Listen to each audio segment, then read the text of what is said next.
काते रूप निखारे चंदनी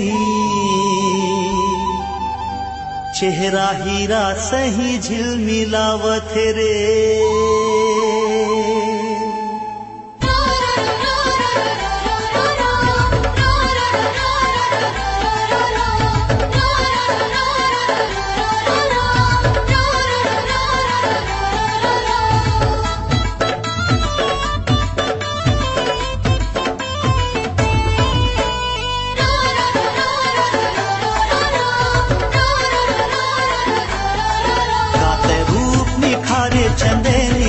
चेहरा हीरा सही झिलमिलावत रे चंदा सही जगमगावत रे जोन गली निकले रात रानी इतकी केवड़ा सही महमहावत रे मुमरा सही महमहावत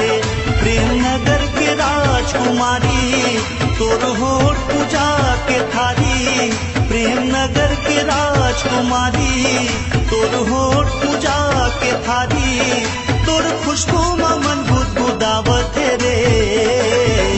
गुदगुदावत है मल्ला मोही दारी मन मताना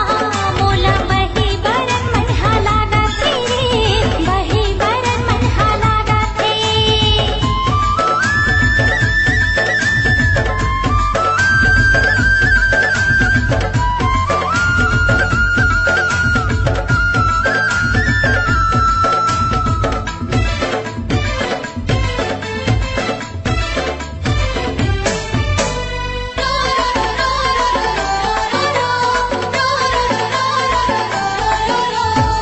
जब कशिश तुर दिल का शदामा हाय रे पक देंगी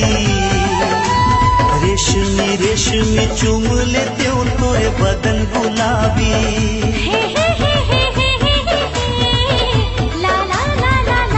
गजब कशिश तुर दिल का शदामा हाय रे पक देंगी रेशमी रेशमी चूम लेते हो तोरे बदन गुलाबी मोर माया के तही खजाना दिल मालिक के तोरे अफसाना मोर माया के तही खजाना दिल मालिक के तोरे अफसाना कस्तूरी बदन बहकावत रे बहकावत है मल्ला मोही दारी मन मताना मोला बही बरन मन हालागा तेरे बही बरन मन हालागा बदन बहकावत रे बहकावत है मल्ला